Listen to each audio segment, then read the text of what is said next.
Bueno, buen día a las compañeras, a los compañeros.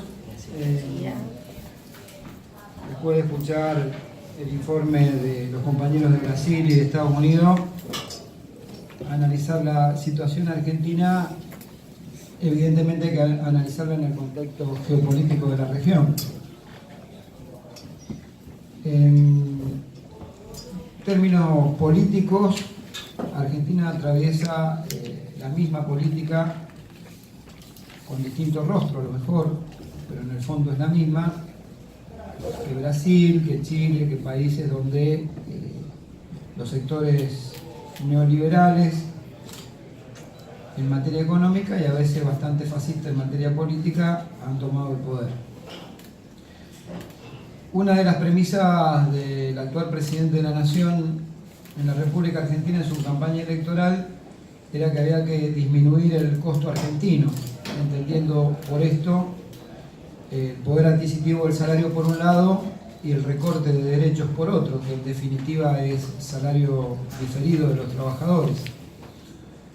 Hasta ahora, en función de un proceso inflacionario galopante y muy alto en nuestro país, ha logrado en vastos sectores de la sociedad, particularmente en los sectores de menos ingreso, uno de los objetivos que es la disminución del poder adquisitivo de los ingresos de los trabajadores argentinos.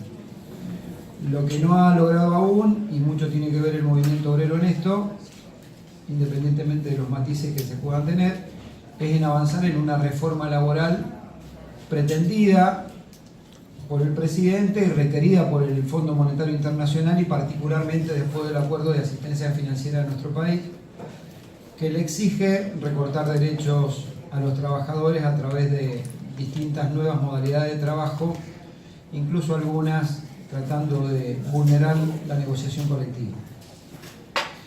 Producto de las políticas del gobierno de Mauricio Macri en la República Argentina, ha habido una caída en estos 3 años de gestión de gobierno del 22%, una caída real del 22% del salario del sector privado, si uno toma la referencia del total acumulado de inflación versus el total promedio de los incrementos salariales. Ese porcentaje se incrementa a un 24,5% si lo que se toma no es el salario promedio de la actividad privada, sino el salario mínimo vital y móvil, que por ley es lo que menos puede ganar un trabajador argentino. Es un 20% la caída del poder adquisitivo del ingreso de nuestros jubilados. También tiene mucho que ver parte de una nueva ley previsional que se sancionó, una reforma previsional que cambió la forma de liquidar el haber jubilatorio. Por día en la Argentina se cierran 30 empresas PYME, las pequeñas y medianas empresas, totalizando ya 10.000 en 3 años de gobierno. Las empresas PYME en la Argentina son las generadoras casi del 70% de los puestos de trabajo en las pequeñas y medianas empresas. Ha habido una caída de más de 100.000 puestos en el sector industrial y si uno toma las referencias de la gestión de Mauricio Macri en la presidencia de la Nación, ha habido también una caída muy fuerte de puestos de trabajo del sector privado que casi asciende a 200.000 puestos.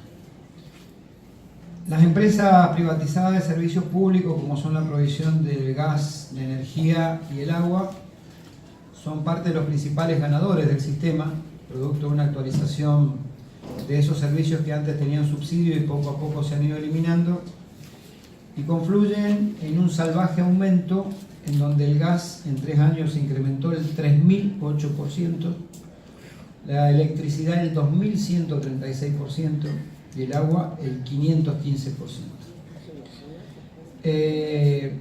Acompañado de esto, la pobreza ha crecido casi 5 puntos en la Argentina, 2 millones de pobres más a partir de este tipo de política. Se incrementó en función de la asistencia financiera que el gobierno ha requerido a los sectores privados, financieros internacionales y al Fondo Monetario Internacional como organismo cuasi público. El endeudamiento por argentino de $53.000 por argentino que debíamos antes de asumir Macri, hoy debemos más de 200.000. Hubo una devaluación de la moneda de más del 300% en la Argentina, con un dólar que roza los 40 pesos ayer cuando salíamos de Argentina para acá. Y también tiene grandes ganadores este sistema. Está claro que los perdedores son los trabajadores que perdieron poder adquisitivo, los hogares argentinos que pagan un consumo de servicios públicos exorbitantes. Está claro que son las pequeñas y medianas empresas y la industria nacional la que ha perdido, ya que también se han caído 18,5% de las exportaciones industriales argentinas. Los grandes ganadores de esta política del gobierno de Mauricio Macri, uno los puede tener claramente cuando ve los números del sector financiero, el gran ganador de todo esto, en donde han ganado 4.300 millones de dólares en el 2018, 172.000 millones de pesos argentinos fue lo que ganaron los bancos, 4.300 millones de dólares. Esto fue un crecimiento del 121% de la rentabilidad de un año a otro en el sector financiero. Como dije recién, las empresas de servicio privatizado en los porcentajes en los que di. Y también los acreedores externos. Me presentaba un número, debíamos 54.000 dólares por argentino, debemos 283.000. Y el impacto que tiene sobre el presupuesto argentino, el pago de los intereses de la deuda externa, estaba en el orden del 7-8% anual. Tenía un promedio, más o menos, iba variando, pero ese era el promedio. A partir de ahora, más del 14% del presupuesto tiene que ver con, es absorbido por el pago de intereses de la deuda contraída. Pero hay un detalle que me gustaría, lo han trabajado los economistas que trabajan con nosotros en la asociación bancaria, que es el recorte de consumo. Ha habido una caída de consumo, hay caída del PBI, no hay crecimiento. Pero el recorte del consumo es lo que demuestra cómo va degradándose una sociedad en su calidad de vida.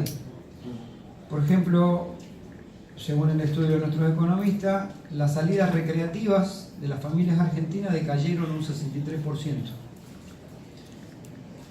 El consumo de carne cayó el 48%, y ahí estamos hablando de alimentación.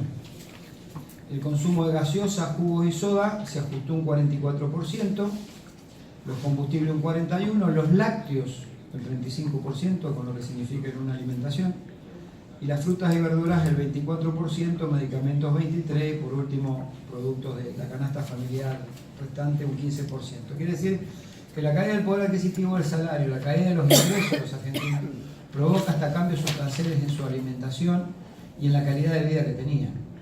Esto muestra con claridad que las políticas impulsadas por este gobierno, que no son ajenas al pensamiento ideológico de lo que hoy predomina en la región, tienen un fuerte recorte en los sectores asalariados y en los sectores de menos ingresos. Ahora bien, no escapamos a la pretendida intención de debilitar a las organizaciones sindicales, de los actores de poder y particularmente de un gobierno que interactúa con los factores de poder, porque para el capital, este tipo de capital y este tipo de funcionarios o de CEOs empresarios que han tomado el Estado argentino, esta vez a través del voto popular, el mejor sindicalismo es el que no existe. Y el mejor dirigente sindical es aquel que no cuestiona. Entonces, creo que no han podido avanzar más porque hay una dirigencia sindical que, como vuelvo a decir, más allá de sus matices, ha logrado defender un modelo sindical en la Argentina y seguramente lo seguirá haciendo.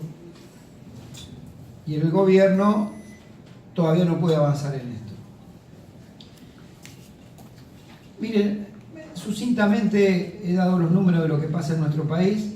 Nosotros tenemos un proceso electoral próximamente en la República Argentina, donde aspiramos a que haya la unidad más amplia posible de los sectores opositores para cambiar la triste realidad de un gobierno que hoy ha puesto la mirada en las grandes empresas, en los grandes negocios y decididamente se ha olvidado del pueblo argentino o de la mayoría del pueblo argentino.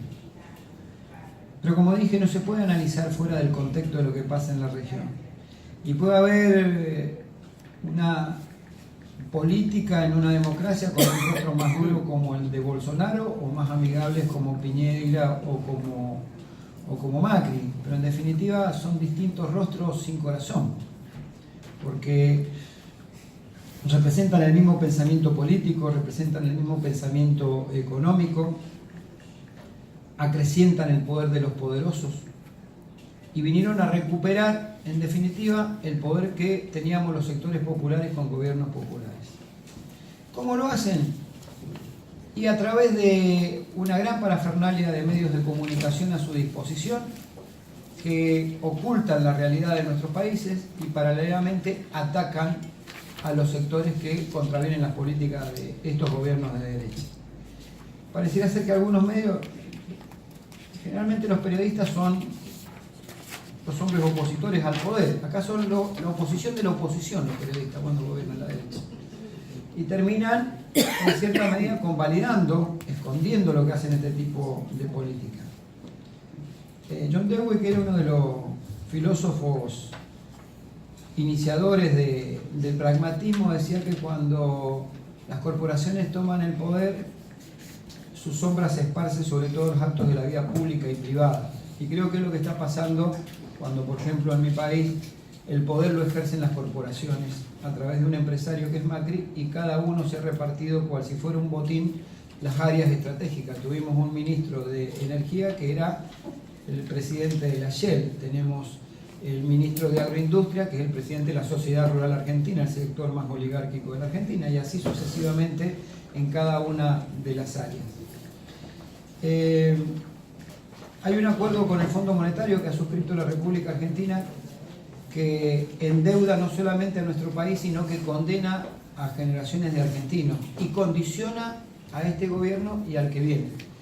Cuando uno mira el último acuerdo, hubieron dos acuerdos, uno que se realiza en el mes de junio, mediante el cual la República Argentina solicita 50.000 millones de dólares, el Fondo Monetario le entrega 15.000 millones líquidos, y el resto, 35.000 millones, eran de disponibilidad en caso de contingencias previa supervisión del Fondo Monetario Internacional. Bueno, evidentemente la política argentina, que facilita la fuga de capitales, en 3 meses se consumió los 15.000 millones en fuga de capitales.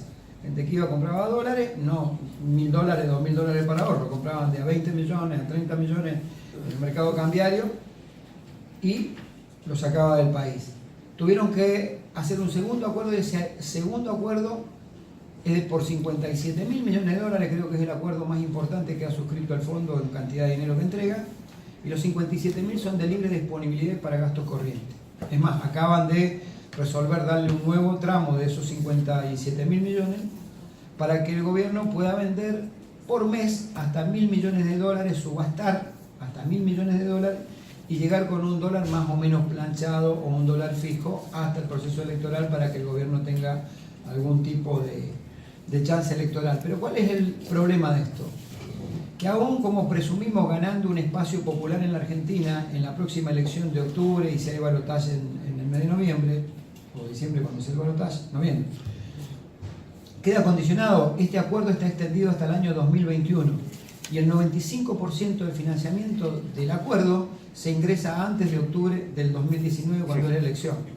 Posterior a eso, no ingresan fondos de los organismos internacionales porque ya se consumieron el acuerdo, no ingresan fondos de inversión, mucho menos de inversión, pero no ingresan fondos financieros tampoco porque los mercados internacionales no le creen al país, y el gobierno que asuma sin posibilidad de financiamiento, con unos indicadores sociales y económicos todos muy negativos, y paralelamente teniendo que empezar a pagar la deuda que contrajo estos 3 años de la gestión de Mauricio Macri.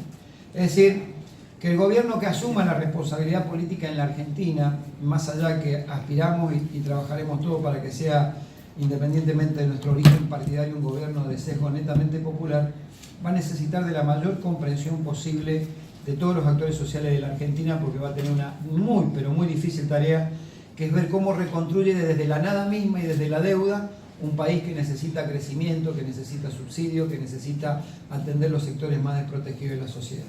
Bueno, seguramente trataremos de encontrar esa síntesis, quienes tenemos alguna responsabilidad de conducción, ya sea en una organización sindical o en una organización política o en una organización social, para que cuando el 10 de diciembre haya un recambio presidencial en la República Argentina no sea una lluvia de verano por 4 años, sino que sirva para consolidar las bases de una nación, para que nunca más, por lo menos en nuestro país, vuelva a gobernar la derecha. Muchas gracias.